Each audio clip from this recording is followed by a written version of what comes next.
what is illegal offline has to be illegal online. What happened there is that we received declassified documents from the Romanian authorities, alarming of the situation on TikTok. We have underinvested in our defense, not for years, but for decades.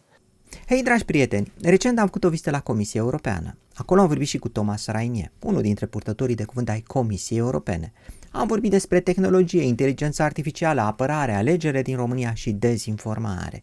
Haideți să urmărim împreună videoul.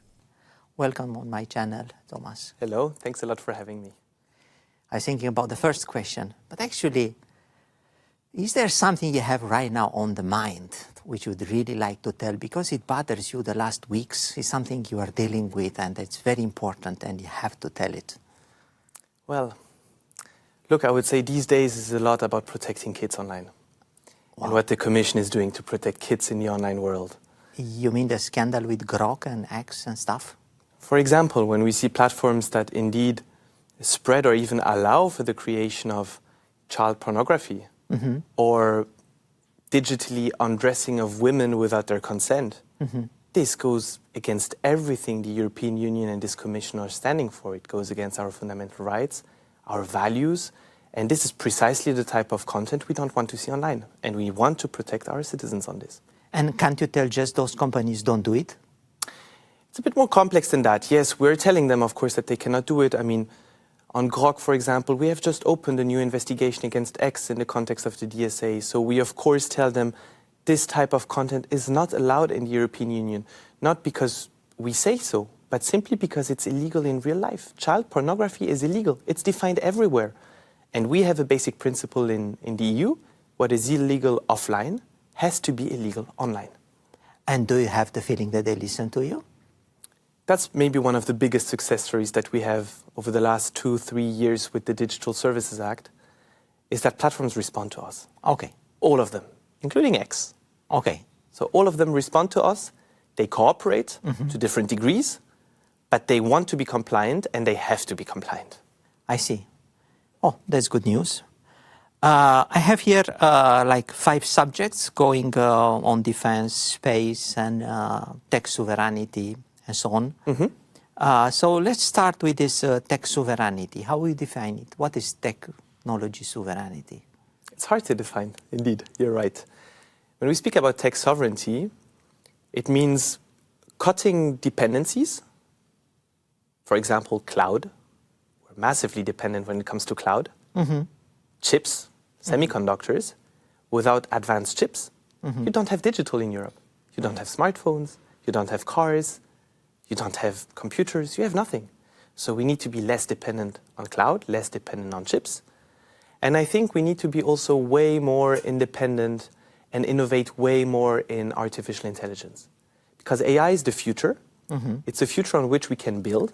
It's a future in which Europe can still compete. For example, against the US or China. But for this, we need to massively invest. We need to allow our startups in Europe to grow in Europe at home. And for this requires massive investments. So that's tech sovereignty for me, is really being more autonomous, having our own destiny in our own hands, and then, of course, also decoupling from high-risk vendors. And here I'm speaking about cybersecurity. I see. But we are on one planet. We are on one civilization. Why would you think the future in terms of competition? I think that if we want the best, and Grok was one of the examples. You have AI is offering a lot of benefits to our citizens. Massive benefits. To our companies, higher productivity. It's literally the new technology that will change everything in life. What we're doing, how we are working, how we are interacting. So, of course, Europe wants to be a leader in artificial intelligence. But we also know that with AI comes a lot of risks. Risks to our citizens, fundamental rights, and we need to mitigate these risks. And to be able to mitigate these risks, you need to be technologically sovereign. You need to be able to set your own standard, your own rules, and within this framework, we want then European AI to grow and to innovate. Meaning that you want to have AI databases here in Europe, AI models trained here in Europe, under Europe regulations, and so on? That's what you mean? Exactly. This is what we have in our legislation. And by the way, we have the first ever comprehensive legal framework on artificial intelligence that sets the global benchmark of how we want AI to develop in Europe. It's actually, if you want, regulating only a couple of high-risk or really prohibited AI systems that we don't want in the EU. The rest remains unregulated. And when you think about this regulation, it's mainly, as you say, about transparency. How is your AI model trained? What data did you use? Did you respect fundamental copyright rules in Europe? Did you take this input from a journalist without asking for consent? Or this content creator? Or this artist? Or this musician? We want to be sure that we have transparency around how these models were trained in Europe. But do you think that they can train that? Because all the artists are going to say no. All the book vendors are not going to give you right to train the books. What did the ChatGPT people say? That ChatGPT took all the books illegally, downloaded illegally, and then trained their model on them. Exactly. And this is why we need to be technologically sovereign, because we say, in Europe, you don't take the content of our citizens, of our artists, of our journalists, without their consent. We say what is in the public domain, because it's not protected by copyright, you can use it.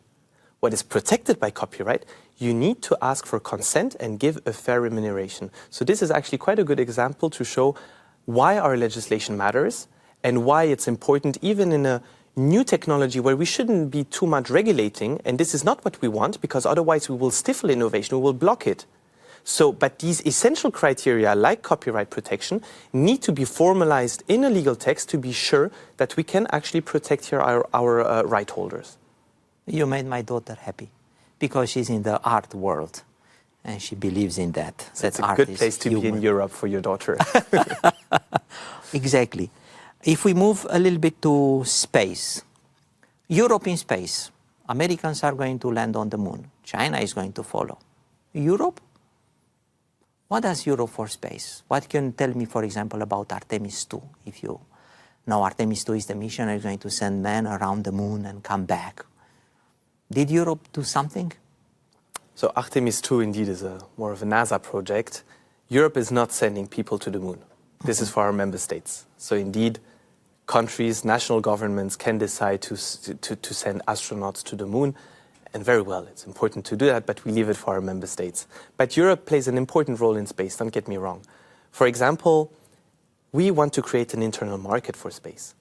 Galileo, for example, the global navigation satellite system, which is, according to me, the world's best navigation satellite system around the globe, which is massively used around the globe.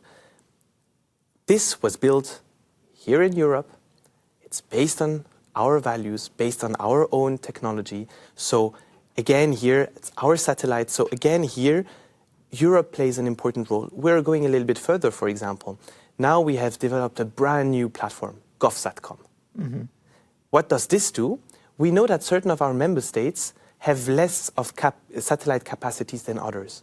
Mm-hmm. So what do? It's a sort of pooling and sharing. You're Italy, you're Luxembourg, you're France, Germany, you have massive satellite capacities. You may decide to put them in a pool, because if another member state may want to use it, they can introduce a request via this platform to use it. So this is about Europe, exchanging, having an internal market where we can actually allow our space actors to grow in Europe. Yeah, cooperation, defense. We have a war at the border of Europe. We have members of European Union countries who are scared at the border and want to do something. How do you see that, let's say, the investment in military in future, or how does European Union see that in future? Investment in military, standardization in military, where do the things which are made come from? Are we really sovereign in what means military technology? Are we leading there? Can you tell me more about that? Yes. So I think you're right, we have a war next to our borders. Right, in Ukraine, we have Russia's war of aggression against a country who didn't ask for anything. So this was actually a wake-up call for the European Union and for the European Commission. And we actually realized that we have underinvested in our defense, not for years, but for decades, which is normal, because the European Union is a peace project. We're not meant to fight, and we don't want to fight. But we also need to realize that given the geopolitical context around us, given how things are changing, wars breaking out next to our borders, actually, we need to be ready to defend ourselves, not to go to war, but we need to be ready to defend ourselves in case of need. And this is why the Commission has taken massive steps last year in 2025. We came out with a 800 billion euro investment package that our member states can use. And this was set in record time. We have now approved many national plans under our SAFE instrument, for example, including for Romania, where we have now approved a plan of more than 16 billion euro that Romania can now use to jointly procure in defense. So yes, we need to invest in our defense to be ready to defend ourselves. And then we need to modernize our defense industry. Because now, and this is why I have a bit these two titles, it's about bringing the technologies also to our defense industry. Yeah, exactly. Because you want to do it right. Not have, let's say, different armor from different countries, and they don't fit with each other, and so on and so forth. You want to do it standard for the whole Europe, and people start to think of a more or less a common army or something like this in order to be efficient. But that would be more like on the political side. But on the technology side, yeah, you want to integrate all the technologies together so that it's efficient and high standard. Yes, exactly. This is what we did with the industry transformation roadmap that we presented at the end of last year. It's basically when you look at our defense industry and the fact that we have underinvested in it, it needs to be modernized. And for this, it needs money. And you need these two separate worlds, which are tech and defense, to converge and to talk to each other. And this is where we came up with this idea where you need to bring, for example, AI to defense. You need to invest in drone capabilities, which are the new technology that is go to Ukraine. It's only about drones, indeed. So Europe needs to be ready to embrace all these technologies and to indeed bring them to the defense world. I see. So, and then basically your role there, I suppose, is not only to say where the money should go, but what should be done with that money. If you send, say, 60 billion euro in Romania to do this kind of stuff, maybe you say also how to do it and with whom to do it. You put standards on it, I expect, or not? Yes, so what we do here with the money, what can now Romania do, for example, they have submitted a plan to us, precisely because we needed to check several things before we release the money. What did we need to check? First, is it about joint procurement? Because we don't want member states to necessarily go alone, we want them to work together. So now, Romania can use this money to work with other member states. It needs at least 2 member states and a third country. Can be another member state, can be Norway, can be Ukraine, can be Canada, who are associated to our defense program. And then it needs to be a defense project. Indeed, we will not give the money to use it for something that is not defense related. So once these 2 criteria are met, which was the case for Romania, the Commission approved the money. And then now it's with the Council, who also needs to approve.